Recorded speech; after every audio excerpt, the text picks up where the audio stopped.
Bonjour, on reprend une petite question qui est tombée aussi sur la fonction si, la syntaxe de si, qui est une fonction très utile. Là, on va faire une fonction si dans la colonne i, là, à la hauteur des...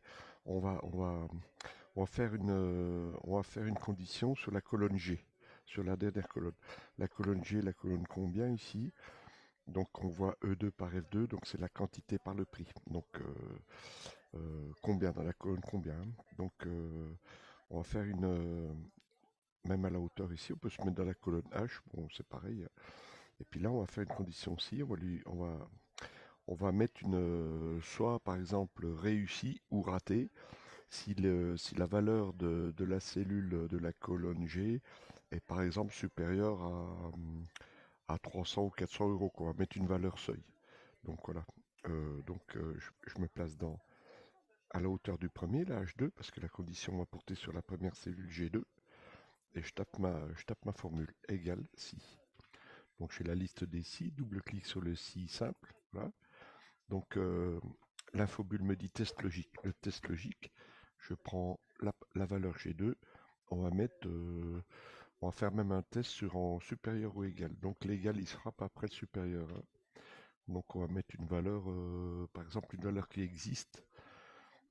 Comme je vois dans les valeurs, par exemple, 180, une valeur 390 par exemple, 390 qui est sur la ligne 24.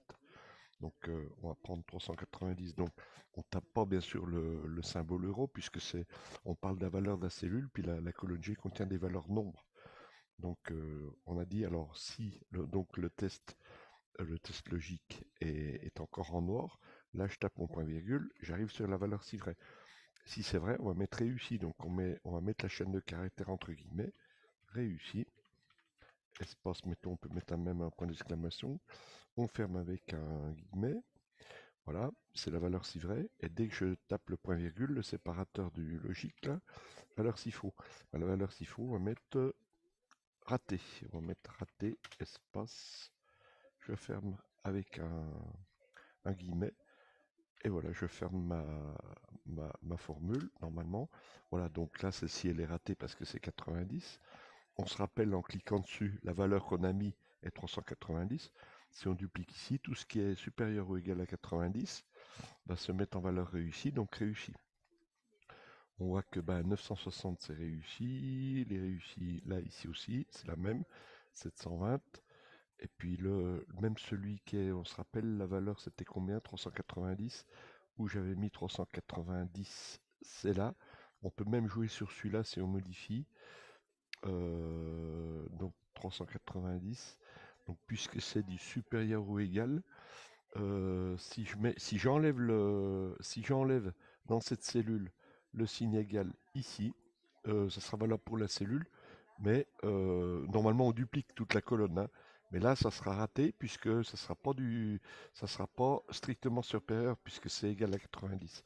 Là, à mon avis, il va mettre raté et il met raté.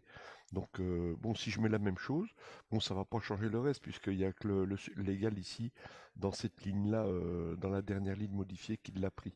Je modifie ici, voilà, ici. Donc si je duplique le tout, voilà.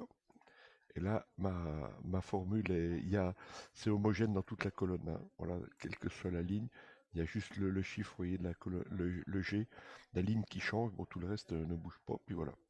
Donc on peut aussi faire une chose, c'est on peut modifier bien sûr le mot qui est en valeur vraie et valeur fausse, hein. Donc si je sélectionne dans la formule de la première, on prend toujours celle du haut, hein. À la place de riz, ici, point d'exclamation, si je mets c'est super, par exemple, hein. Là, c'est bien parce que c'est supérieur.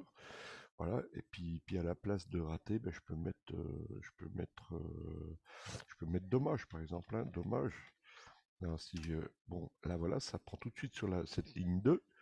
Quand je duplique, j'aurai plus de raté de réussi, j'aurai soit dommage, soit c'est super. Bon, voilà. Donc, les largeurs colonne, c'est bien. Vous voyez que ça marche. Voilà. Bonne soirée.